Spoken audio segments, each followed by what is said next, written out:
Hi అండి, అందరికీ నమస్కారం. ఉద్యోగులకు పీఆర్సీ డీఏలపై సజ్జల రామకృష్ణారెడ్డి ప్రెస్ మీట్లో ఏమన్నారో ఈ వీడియోలో తెలుసుకుందాం. వీడియో అయితే ఎక్కడైనా స్కిప్ చేయకుండా ఎండ్ వరకు చూసినట్లే ఇన్ఫర్మేషన్ పూర్తిగా అర్థమవుతుంది. అలాగే ప్రభుత్వం ఉద్యోగుల పట్ల ఏ విధంగా ఉందో అనే ఇన్ఫర్మేషన్ కూడా ఈ వీడియోలో తెలుసుకుందామండి. వీడియోని అయితే చివరి వరకు చూసేయండి. ప్రభుత్వ పథకాలను సక్సెస్ చేసేది ఉద్యోగులనైతే సజ్జల అంటున్నారండి. సో ఉద్యోగుల సాధక బాధకాలు మొత్తం ప్రభుత్వానికి తెలుసు. ఉద్యోగుల సమస్యలను ప్రభుత్వం త్వరలోనే నెరవేరుస్తుంది.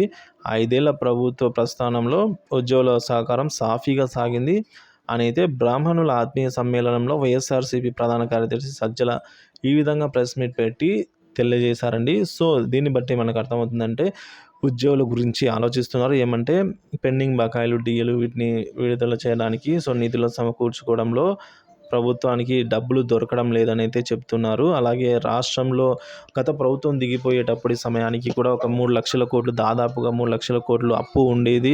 సో ఇప్పుడు అప్పుతో పాటుగా ఇప్పుడు కొత్తగా ఏదైనా అప్పు చేయాలన్నా కూడా రోజు రోజుకు కష్టతరం అవుతుంది. సో కాబట్టి ఉద్యోగులు కూడా అర్థం చేసుకోవాలి.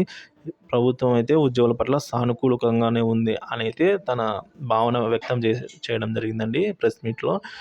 సో మరి ఎప్పుడు ఇస్తారు, ఎంత ఇస్తారు, ఏ ఏ విధంగా తీరుస్తారు అనేది అయితే తెలియాల్సి ఉందండి.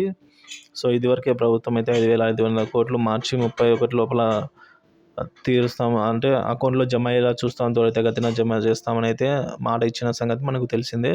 సో ఈ క్రమంగా మిగతా అమౌంట్ కూడా జమ చేయాలని అయితే ఉద్యోగ సంఘాలు అయితే ఉద్యోగులు పెన్షన్లు భావిస్తున్నారు. సో ఏదైనప్పటికీ కూడా మరింత సమాచారం కోసం మన ఛానల్ అయితే సబ్స్క్రైబ్ చేసుకొని ఫాలో అవుతూనే ఉండండి. ఇటువంటి ఏపీ ప్రభుత్వ ఉద్యోగ పెన్షన్లకు సంబంధించిన తాజా సమాచారం ఎప్పటికప్పుడు మన ఛానల్లో అప్డేట్ చేస్తూనే ఉంటాను. Thanks for watching this video.